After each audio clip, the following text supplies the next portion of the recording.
It is evident that JW Broadcasting has Jehovah's blessing. Those involved in preparing the studio, the equipment,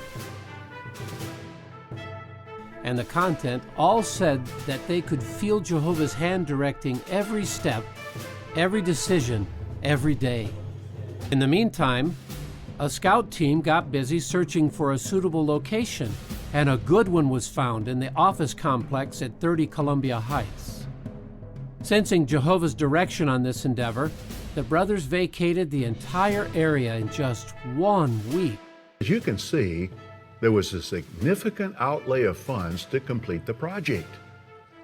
Some of you may be wondering why we would embark on a project like this here in Brooklyn, knowing full well that in a little over 2 years, Jehovah willing, we will be moving world headquarters to Warwick, New York. Number one, we wanted you brothers and sisters to benefit from this initiative as soon as possible. And two, everything acquired and purchased for this studio will be transferred to the Warwick area, except the paint on the walls and the paint on the floor. So really, it is an investment that we're hopeful with your support can be used on into the years ahead. Notice in the beginning of the little behind the scenes JW broadcasting video that they did, they talk about how it's evident that they have Jehovah's backing in JW broadcasting.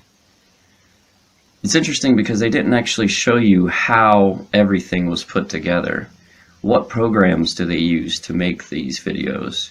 Are they worldly programs? If the Jehovah's Witnesses themselves made the programs, what experience do they have in doing so? Because Jehovah's Witnesses aren't supposed to be going to college and doing higher learning and obtaining these skills. And you know, if Jehovah's blessing is so evident in everything you do, why do you keep having to change your doctrines when new light comes available? And if you really have Jehovah's blessing, why did you have to sell your Bethel location in the first place? It has become customary in the last few years at annual meetings to have talks that reflect clarifications in our understanding of the Scriptures. When was this greater Babylonian exile? What time period did it occupy? What have our publications taught until now? Well, for many years, our publications have taught that the anointed were sent into exile in Babylon the Great during the troubled years of World War I. At one point, we said the exile lasted from 1914 through 1918. More recently, we have said that it went from the dark year 1918 to 1919.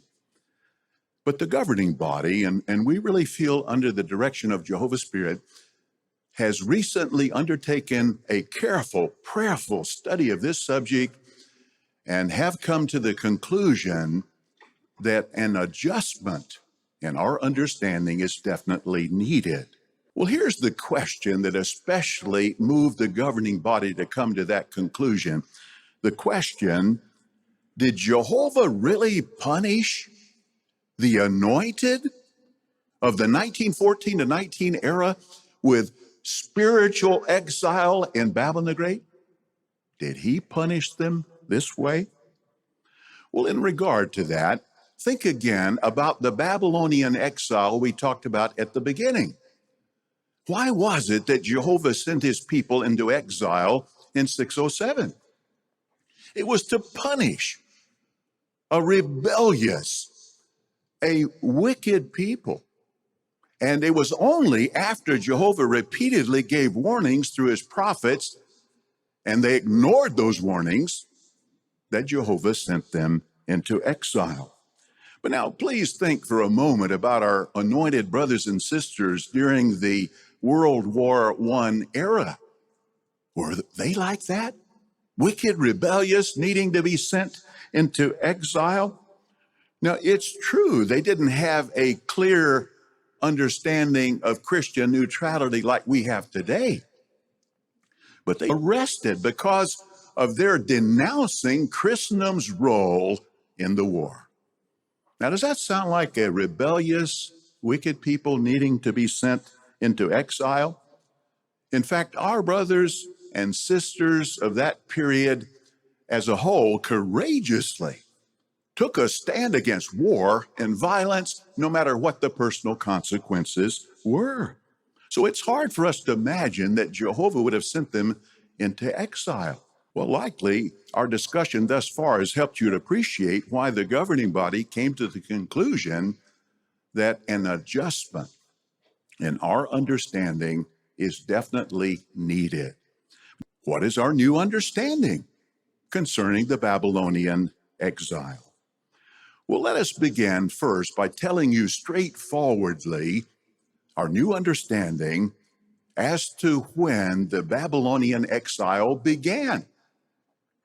It began not in 1914, not in 1918, but sometime during the 2nd century CE.